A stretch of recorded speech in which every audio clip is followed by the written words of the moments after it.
जा रहा है कि जो संघर्ष नीलांबर पीतांबर ने छोड़ करके गया था, वो संघर्ष आप सभी आदिवासी लोग कंधे में उठाकर चलेंगे। और जो कहते थे कि सिर्फ 4 और 5 आदिवासी समुदाय लड़ते हैं, आज उनको एक मुंह पर तमाचा पड़ा है कि पलामू में चेरो, खिरवार, मुंडा, उरांव सभी आदिवासी समुदाय एक साथ आकर के लड़ रहे हैं। और ये तमाचा इतना जोरदार पड़ा है कि वो गिर गए हैं और उठने में उन्हें शायद समय बहुत लगेगा।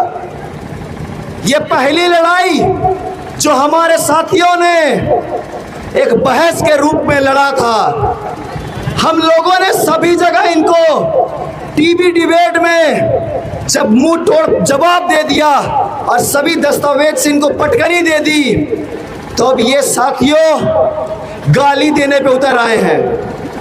और हम आदिवासी समाज का ये कैरेक्टर नहीं है कि गालीबाजों को हम गाली दे के जवाब देते हैं।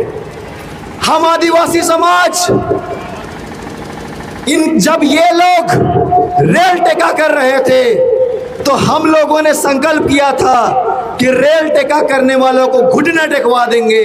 और आज यही परिणाम है कि रेल टेका करने वाले एक दिन से अधिक रेल टेका करने ही नहीं सके। और अभी भी ये लोग चुप नहीं बैठे हैं, ये हमें चुनौती देते हैं कि मार्च के महीना में कुड़मी समाज आर्थिक नाकेबंदी करेंगे। तो आदिवासी समाज भी यहां से प्रण लेके जाते हैं कि ये लोग अगर आर्थिक नाकेबंदी करने के लिए सड़क पे निकलेंगे तो हम लोग भी इसका नाक में दम करके छोड़ेंगे, यहां से प्रण लेके जाते हैं। साथियों, ये लड़ाई तथ्य, तर्क और दस्तावेज के आधार पर है। जो कह रहे थे ये लोग कि आजादी से पहले हम आदिवासी हैं, लेकिन जब आजाद भारत हुआ तो हम लोगों को एसटी का सूची से बाहर निकाल दिया गया।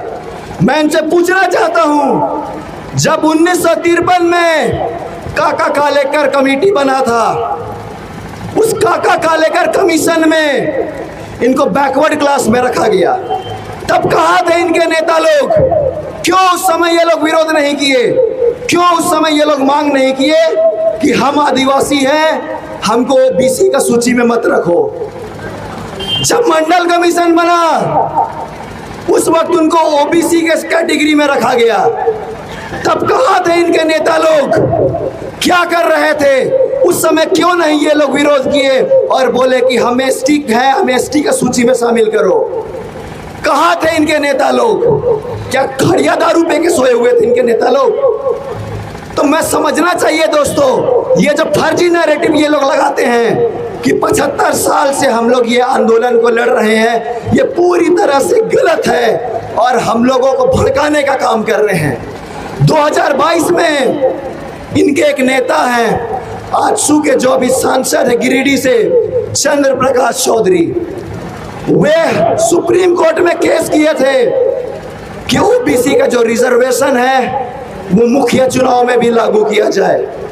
इनका दोहरा नीति देखिए, एक तरफ ओबीसी का रिजर्वेशन को भी बढ़ाने का मांग करते हैं और दूसरी तरफ एसटी में भी शामिल होने का मांग करते हैं। तो ये दोहरा नीति हम लोग चलने नहीं देंगे, यहाँ से हम लोग प्रण लेके जाते हैं। जब आपको टीआरआई ने एक नहीं 3 बार रिजेक्ट कर दिया, 2004, 2015 और 2020 में तीनों बार टीआरआई ने इनकी मांग को खारिज कर दी। जो लोकुर कमेटी के 5 मापदंड के आधार पर किसी समुदाय को एसटी का सूची में शामिल किया जाता है, उन मापदंडों में किसी में ये फिट नहीं बैठते हैं, लेकिन ये जबरन रेल टेका कर रहे हैं। ये राजनीतिक दबाव दे करके चाहते हैं कि हम आदिवासी की सूची में शामिल हो, लेकिन आज का आदिवासी पढ़ने जान गया है। इनके एक नेता थे विनोद बिहारी महतो, वो बोलते थे पढ़ो और लड़ो, लेकिन ये लोग उनके विचारों से उल्टा चल रहे हैं। ये लोग बिना पढ़े पहले लड़ने आ जाते हैं मैदान में, और जब हम लोगों से बहस में पटकनी खा गए तो अब जाकर के ये लोग पढ़ रहे हैं। तो ये जो आधा अधूरा दस्तावेज लेकर के ये लोग